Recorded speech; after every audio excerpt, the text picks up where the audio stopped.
ರೈತರ ಬಾಯಿಗೆ ಮಣ್ಣು ಹಾಕಿ ಧೂಳು ಕೊಟ್ಟು ಯಾವ ಪುರುಷಾರ್ಥಕ್ಕಾಗಿ ಸೀತಿ ಗ್ರಾಮದ ಗೋಮಾಳ ಸರ್ವೆ ನಂಬರ್ 19ರಲ್ಲಿ ಅಕ್ರಮ ಗಣಿಗಾರಿಕೆಗೆ ಕುಮ್ಮಕ್ಕು ನೀಡಿ ಪರವಾನಗಿ ನೀಡಿದ್ದೀರಾ?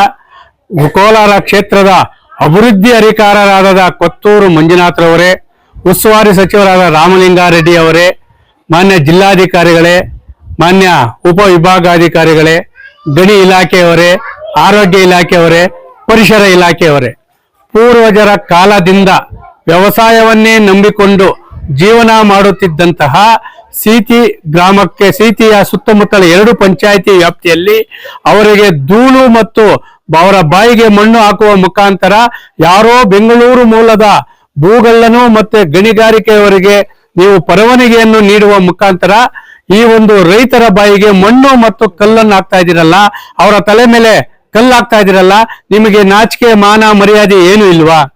ನಿರಂತರವಾಗಿ ಸರ್ವೆ ನಂಬರ್ 19ರಲ್ಲಿ ಆ ಒಂದು ಗೋಮಾಳ ಜಮೀನಿನಲ್ಲಿ ಕೆಲವು ಬಡ ರೈತರು ಸಾಗುವಳಿ ಮಾಡ್ಕೊಳ್ತಾ ಇದ್ದಾರೆ. ಆ ಸಾಗುವಳಿ ಮಾಡುವ ರೈತರ ಮೇಲೂ ಹೊಟ್ಟೆ ಮೇಲೆ ಹೊಡಿತಾ ಇದ್ದೀರಾ. ನಾವು ಪ್ರಶ್ನೆ ಮಾಡ್ತಾ ಇರೋದೊಂದೇ, ಗಣಿ ಇಲಾಖೆ ಅಧಿಕಾರಿಗಳಿಗೆ, ನೀವು ಯಾವ ಒಂದು ವರದಿಯ ಮೇಲೆ ಈ ಒಂದು ಬೆಂಗಳೂರು ಮೂಲದವರಿಗೆ ಗಣಿಗಾರಿಕೆ ನಡೆಸಲು ಅನುಮತಿ ನೀಡಿದ್ದೀರಾ? ಸಾರ್ವಜನಿಕವಾಗಿ ಉತ್ತರ ಆಗಬೇಕು. ಕಂದಾಯ ಇಲಾಖೆಯವರು ಏನು ವರದಿ ಕೊಟ್ಟಿದ್ದಾರೆ?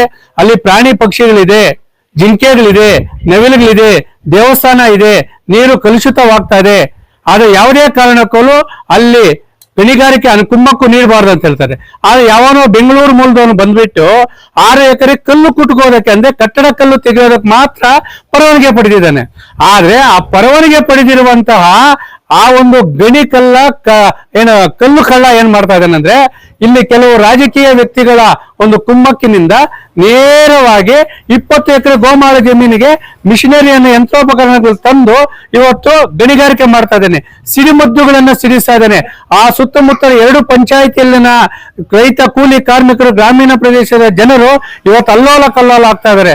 ಆ ಧೂಳಿನಿಂದ ಲಕ್ಷಾಂತರ ರೂಪಾಯಿ ಬಂಡವಾಳ ಹಾಕಿ ಬೆಳೆದಿರುವಂತಹ ಬೆಳೆಗಳು ಸಂಪೂರ್ಣವಾಗಿ ನಾಶ ಆಗ್ತಾ ಇದೆ. ಇದಕ್ಕೆ ಹೊಣೆ ಯಾರು?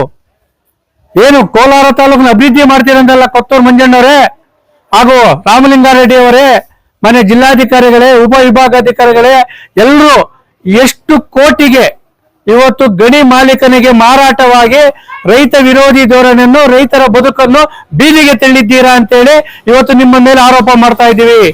ನಿಮಗೇನಾದ್ರು ಮಾನ ಮರ್ಯಾದೆ ಇದ್ರೆ ಈ ಕೂಡಲೇ ಆ ಸರ್ವೆ ನಂಬರ್ 19ರಲ್ಲಿನ ಗಣಿಗಾರಿಕೆಯನ್ನು ಸ್ಥಗಿತಗೊಳ್ಳಬೇಕು. ರೈತ ಕೂಲಿ ಕಾರ್ಮಿಕರ ಮತ್ತು ಜಾನುವಾರುಗಳ, ಪ್ರಾಣಿ ಪಕ್ಷಿಗಳ ಪರಿಸರವನ್ನು ಉಳಿಸಬೇಕು. ಇಲ್ಲವಾದರೆ ರೈತ ಸಂಘ ಸುಮ್ಮನೆ ಇರೋದಿಲ್ಲ. ಹಂತವಾಗಿ ರಾಷ್ಟ್ರೀಯ ರಾಜ್ಯ ಹೆದ್ದಾರಿಗಳನ್ನು ಬಂದ್ ಮಾಡುವ ಮುಖಾಂತರ ಆ ಒಂದು ಗಣಿಗಾರಿಕೆಯ ತನ್ನ ತೋಳುಬಲವನ್ನು, ತನ್ನ ಒಂದು ಪೌರುಷವನ್ನು ಆ ಭಾಗದ ರೈತರ ಮೇಲೆ ತೋರಿಸುತ್ತಿರುವಂತಹ ಗಣಿ ಸ್ಥಗಿತ ಮಾಡುವವರೆಗೂ ಆ ಗಣಿ ಕಲ್ಲನ ವಿರುದ್ಧ ನಾವು ಕಲ್ಲುಗಳಲ್ಲಿ ಹೊಡೆಯುವಂತಹ ಈ ಒಂದು ಹೋರಾಟವನ್ನು ಮಾಡ್ತಾ ಇದ್ದೀವಿ. ಅದರಂತೆ ಸರ್ವೆ ನಂಬರ್ 19ರಲ್ಲಿ ಅಕ್ರಮ ಗಣಿಗಾರಿಕೆಯನ್ನು ತೊಲಗಿಸಬೇಕಂತೇಳಿ 24/8/2026 ಸೋಮವಾರದಿಂದ ಆ ಒಂದು ನೊಂದ ರೈತರಿಂದ, ಅನ್ಯಾಯವಾದ ರೈತರಿಂದ, ಮಹಿಳೆಯರಿಂದ ರಾತ್ರಿ ಧರಣಿ ಏನ್ ಮಾಡ್ತಾ ಇದ್ದಾರೆ, ಆ ಧರಣಿಗೆ ರೈತ ಸಂಘದ ಸಂಪೂರ್ಣವಾಗಿ ನಾವು ಬೆಂಬಲವನ್ನು ಘೋಷಣೆ ಮಾಡುವ ಜೊತೆಗೆ ಈ ಒಂದು ಆ ಗಣಿಗಾರಿಕೆಗೆ ತಮ್ಮ ಜಿಲ್ಲಾಡಳಿತವನ್ನು, ತಮ್ಮ ರಾಜಕೀಯವನ್ನು ಅಡ ಇಟ್ಟಿರುವಂತಹ ಕೋಟಿಗೆ ತಮ್ಮನ್ನು ಮಾರಾಟ ಮಾಡಿ ರೈತರ ಬದುಕನ್ನು ತಲೆಯ ಮೇಲೆ ಕಲ್ಲು ಹಾಕಿ ಕೈಗೆ ಮಣ್ಣು ಕೊಟ್ಟು ಅವರ ಒಂದು ಬಾಳಿನ ಜೊತೆ ಚೆಲ್ಲಾಟವಾಡುತ್ತಿರುವಂತಹ ಅಕ್ರಮ ಗಣಿಗಾರಿಕೆ ತೊಲಗಬೇಕು. ಅಲ್ಲಿನ ರೈತ ಕೂಲಿ ಕಾರ್ಮಿಕರ ಬದುಕು ಉಳಿಯಲೇಬೇಕು ಅಂತೇಳಿ ನಿರಂತರವಾಗಿ ರೈತ ಸಂಘದ ಹೋರಾಟ ಮಾಡುವ ಎಚ್ಚರಿಕೆಯನ್ನು ಗಣಿ ಇಲಾಖೆಗೆ, ಸಂಬಂಧಪಟ್ಟ ಅಧಿಕಾರಿಗಳಿಗೆ ನೀಡ್ತಾ ಇದ್ದೀವಿ.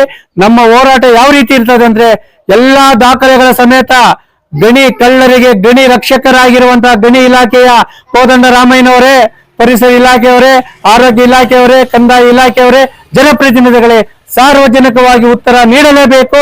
ಗಣಿಗಾರಿಕೆ ಸ್ಥಗಿತ ಆಗಲೇಬೇಕು.